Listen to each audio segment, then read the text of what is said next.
10 টাকা হবে কিলো।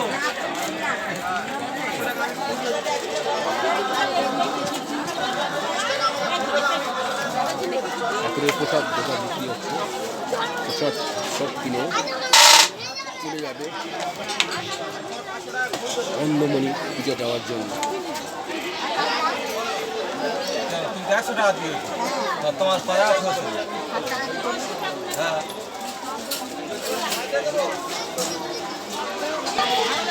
ফুলও বিক্রি হচ্ছে।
আমরা উপস্থিত হলাম বাবা অন্নমণির স্নানের ঘাট, যেখানে মানুষ স্নান করে পূজা অর্চনা দিতে আরম্ভ করেন। আমরা দেখতে পাচ্ছি বহু ভক্তদের স্নান করছেন। এবার আস্তে আস্তে আমরা এগিয়ে যাব একদম মন্দির প্রাঙ্গণের মধ্যে। দেখতে পাচ্ছি বহু ভক্ত অপেক্ষা করে আছেন পূজা দেওয়ার জন্য, পূজা অর্চনা দেওয়ার জন্য। একদম দেখবেন সরাসরি সরাসরি উপস্থিত আছে। এই যে মন্দির আছে, এই যে মন্দির, একদম মন্দির, এইটা হচ্ছে মন্দির অন্নমণি বাবা অন্নমণি মন্দির, ঐতিহ্যবাহী মন্দির। ঐতিহ্যবাহী মন্দিরে আমরা ধীরে ধীরে প্রবেশ করবো। ভক্ত বন্ধুরা অপেক্ষা করে আছেন, একের পর এক লাইন দিয়ে তারা আছেন। আমরা দিকে যাবো এই মন্দির প্রাঙ্গণে, আমরা ধীরে ধীরে প্রবেশ করবো। বহু ভক্ত বন্ধু উপস্থিত আছেন। আমরা উপস্থিত হলাম, সমস্ত ভক্ত বন্ধুরা তারা উপস্থিত আছেন। দেখতে পাচ্ছি একদম লাইন লাইনে উপস্থিত আছেন ভক্তবন্ধুরা। তারা হচ্ছে পুজো অর্চনা দেওয়ার জন্য এক এক করে এক লাইন দাঁড়িয়ে আছে। সেই ছবি আপনাদের সঙ্গে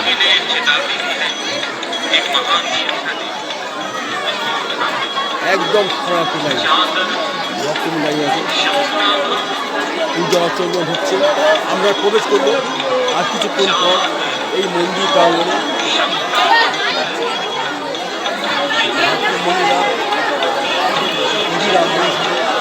ফল এবং নৈবেদ্য নিয়ে তারা দাঁড়িয়ে আছে পুজো অর্চনা দেওয়ার জন্য।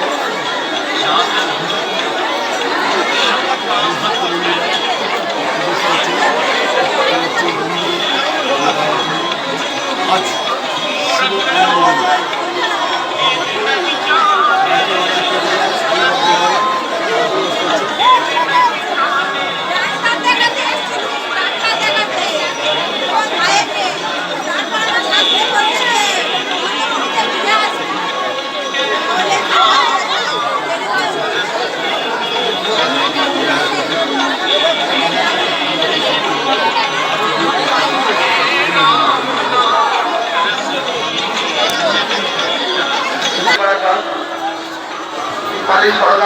বুঝিয়ে পুরো অনুসন্ধান অফিসে চলে এসো। ঠিক আছে, আজকে বিজয় অর্চনা দেওয়ার জন্য আজকে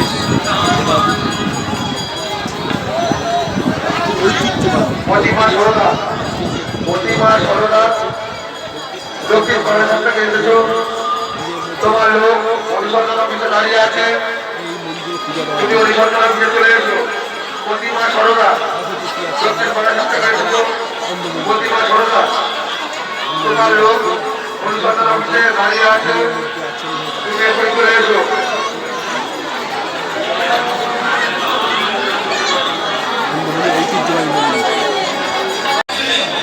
প্রিয় দর্শক, দেখতে পাচ্ছেন প্রভু এখানেই এসছিলেন, তাহার পদপিষ্ট আমরা দেখছি। তাহার পদপিষ্ট অর্থাৎ শ্রী চৈতন্যদেব তিনি এখানে এসছিলেন, যেখানে এসছিলেন তাহার পদপিষ্ট আমরা তা দর্শন করলাম, দেখছি সরাসরি একদম। বিধানবাবু এখন দেখে দিচ্ছি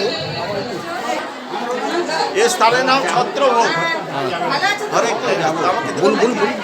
ছত্রভোগ এখানে চৈতন্য মহাপ্রভু সন্ন্যাস নিয়ে পুরীতে যখন রওনা হয়েছিলেন এই গঙ্গার কুল ধরে এসেছিলেন। এই স্থানে মহাপ্রভু মধ্যাহ্নে ভোগ নিবেদন করেছিলেন, তো সেই থেকে এই স্থানের নাম ছত্রভোগ। চৈতন্য ভাগবতে উল্লিখিত স্থান। ভোগরাজ যখন গঙ্গা আগমন করেছিলেন এই স্থানে তিনি এসেছিলেন। এর থেকে 1.5 মাইল দূরে শিবলিঙ্গ আছে, অঙ্গলিঙ্গ শিব। সেখানে মহাপ্রভু রাত্রি যাপন করেছিলেন। তখন বাংলার নবাব ছিল হোসেন শাহ, উড়িষ্যার রাজ্যের প্রধানত্ব, এবং মহাপ্রভু এখানে ছত্রভোগেতে অঙ্গলিঙ্গ শিবে ওইখানে রামচন্দ্র অধিকার ছিলেন রামচন্দ্র খান। তিনি নৌকার একটা ব্যবস্থা করে দেন, মহাপ্রভু সে নৌকায় করে পুরীর উদ্দেশ্যে রওনা হন। এটা সেই সংক্ষিপ্ত ঘটনা। এই বিশদ বিবরণ চৈতন্য ভাগবত অন্ধখণ্ডে দ্বিতীয় উল্লেখ আছে। এবং মহাপ্রভু এইখানে মধ্যাহ্নে ভোগ নিবেদন করেছিলেন। এখানে প্রসাদ পেয়ে এইখানে ওইখানে দর্শন করে। অন্ধমুনি মেলা কেন হয়?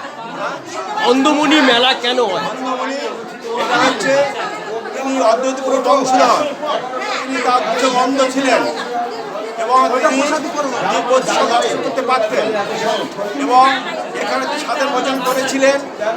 এইখানে তার মানে স্মৃতি মন্দির আছে। ওইখানে এই পঞ্চমীতে যে পঞ্চমীতে ভক্তি সিদ্ধান্ত সরস্বতী প্রভুপাদে ব্যাস পূজা হয়, সেই পঞ্চমীতে অন্ধমুনির উৎসব হয়। ওখানে হাজার হাজার লোকের সমাগম হয়। এখানে ছত্রভোগে প্রসাদ পায়। ওখানে অন্ধমুনি বাবার ওখানে গিয়ে পূজা অস্ত্র দেয় এবং বাবার কাছ থেকে জল নিয়ে গিয়ে অনেকে হাসপাতালে অনেক উপকার হয়েছে। এখানে বাবার মানে পুষ্করিণী আছে, ওই জল নিয়ে গিয়ে চোখে ব্যবহার করলে উপকার। আমার নাম ঊর্ধ্বমন্ত্রী মহারাজ। পরিচয়? আমার নাম হচ্ছে ভক্তিবেদান্ত ঊর্ধ্বমন্ত্রী মহারাজ এবং আমি এই মঠে সেবা কাজ করে আছি, ন্যূনতম সেবক মাত্র। Thank you. হরে কৃষ্ণ। একটু সেবা পেয়ে যাবেন। ভালো আছে?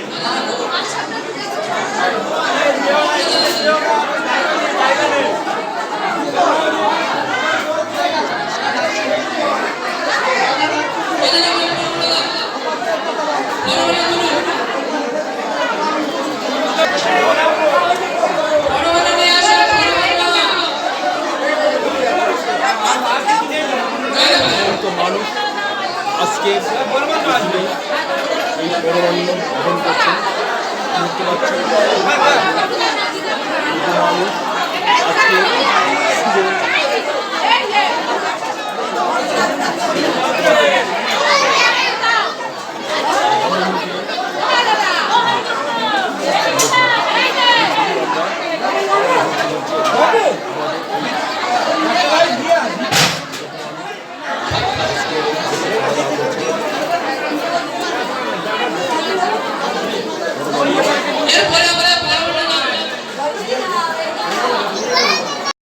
আজকে অন্ধমুনি মেলায় আপনি কি কারণে এসেছেন? ওই অন্ধমুনি মেলায় মানে আমরা এসছি প্রভুপাদের আজের জন্মদিন, সেই উপলক্ষে এসছি মঠে পুষ্পাঞ্জলি দিতে, মহাপ্রভুর চরণ চিহ্ন দর্শন করতে, এই আর কি বৈষ্ণব দর্শন, বৈষ্ণব সেবা এই উপলক্ষে আসা। অন্ধমণি মেলাটা ঐতিহ্যবাহী কেন? এটা অন্ধমণি মানে যে তাদের যদি কিছু হয়, অন্ধ বাবা তিনি ওই চোখে যদি ওই ওনার কাছে ধুলো নিয়ে যদি কেউ চোখে দেয়, ওনার তার উপলক্ষ মানে তিনি চোখে দেখতে পাচ্ছেন না, এরকম অনেক লোক আছে, তার সেই ধুলো নিয়ে যদি কেউ দেয় তিনি কৃপা করেন এবং তার অদৃষ্ট পূরণ হয়, এই উপলক্ষে আসা। হরে কৃষ্ণ। হরে আপনার নাম? গুরুপদ দাস। আপনি কোথা থেকে এসেছেন? কাশীনগর। Thank you. এই পুকুরে স্নান করেছিলেন শ্রীচরণদেব প্রায় 500 বছর আগে। কীর্তন হয়েছিলেন এই পদব্রজে, তিনি স্নান করে ওইখানে তিনি দাঁড়িয়েছিলেন, তার পদপৃষ্ঠ আজকে দেখতে পাচ্ছি আমরা সরাসরি। আমরা এখানে বহু ভক্তরা আসছেন, পুকুরে হচ্ছে কেউ স্নান করছেন, কেউ হাত ধুচ্ছেন, হাত ধুয়ে বহু কাজ যাচ্ছেন অন্নভোগ খাওয়ার জন্য। আমরা সরাসরি দেখতে পাচ্ছি আজকের বহু দূর দূরান্ত থেকে বহু ভক্তবৃন্দ এসছেন।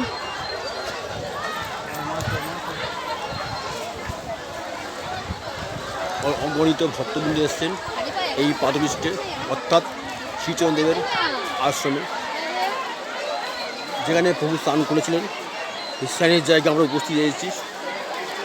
এই পুকুরতে স্নান করেছিলেন শ্রীচরণদেব প্রায় 500 বছর আগে।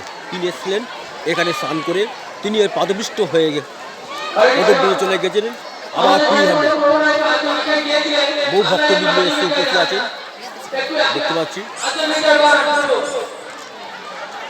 উপস্থিত আছেন বহু ভক্তবৃন্দ আজকের এই পাদপৃষ্ঠে উপস্থিত আছেন, দেখতে পাচ্ছি একদম এখানে উপস্থিত ছিলেন, এই স্নান করেছিলেন ভক্তবৃন্দ। বলুন দাঁড়ান। ওই জন্য আপনাকে জিজ্ঞেস বলে এসছেন যখন এখানে একটা মানে ঐতিহ্য তো জানতে না, আমরা ইউটিউব পেয়ে যাবো। আমরা হচ্ছে গুগলে ওখানে হচ্ছে পদপৃষ্ঠ আছে। হ্যাঁ, সে করি সব করি। আমাকে বলছে এই পুকুরটা হয় কেন, এইটা বড় পুকুরটা এইটা আছে। হ্যাঁ, এক সাধু বললেন এই পুকুরটা। হ্যাঁ হ্যাঁ, তবে আপনি অনুসন্ধানের সামনে চলে আসুন, আপনার লোক এখানে দাঁড়িয়ে আছে।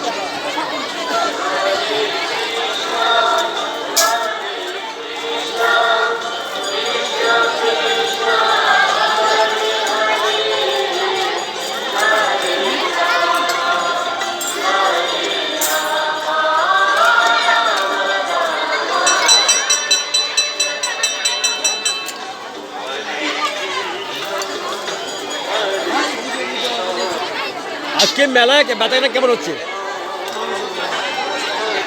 মোটামুটি আপনার দিদিভাই, আজকের মেলায় আপনার কেমন বেচা হচ্ছে? হলো গত বছর এবছর হয়েছে মোটামুটি ভালো হয়েছে। মেলাটা কদিন চলবে? আচ্ছা,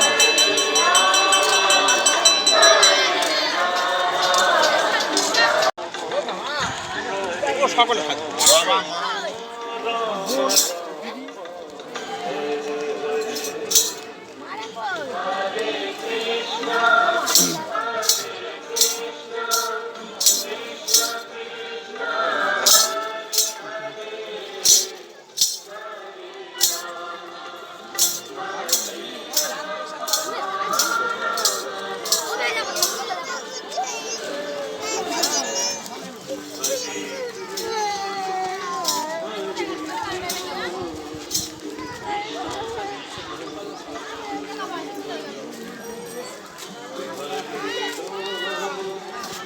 বাড়ি আটপাড়া, গৌরী পাই বাড়ি আটপাড়া, আপনি অনুসন্ধানের সামনে চলে আসুন, আপনার লোক এখানে দাঁড়িয়ে আছে।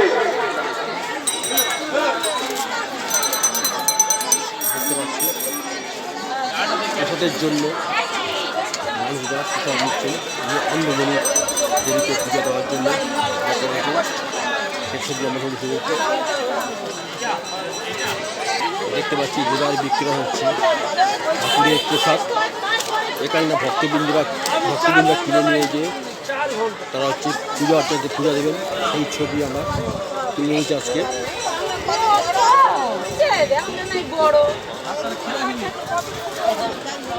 এই যে অন্ধমণির প্রসাদ কেমন বিক্রি হচ্ছে আজকে? প্রতিদিন এবছর কেমন হচ্ছে? লোক কম, কেন? দেখা যাচ্ছে লোক কম। এর কদিন চলে মেলাটা? এক সপ্তাহ। এক সপ্তাহ কি আমাদের পুজো বিক্রি হয়? আস্তে আস্তে কমে যাবে। আর দামটা বেশি হবে। পূজা উপকরণ কি কি রেখেছেন? উপকরণ কি কি আছে? মিষ্টি রকম মিষ্টি আছে, যেমন আছে গজা, জিলিপি, ঠাকুর নৈবেদ্য দেওয়ার জন্য কত টাকা দিতে হয়? কত টাকা মানে পুজো দেন মানুষরা? ঠিক আছে, কেউ দেবে, কেউ 50-100 টাকা যেরকম পাচ্ছে। সবচেয়ে নিম্ন কত? 12 টাকা, 100। আপনার নাম? স্বদেশ। আমি এই দোকানদার। আপনার বাড়ি? পশ্চিম। Thank you.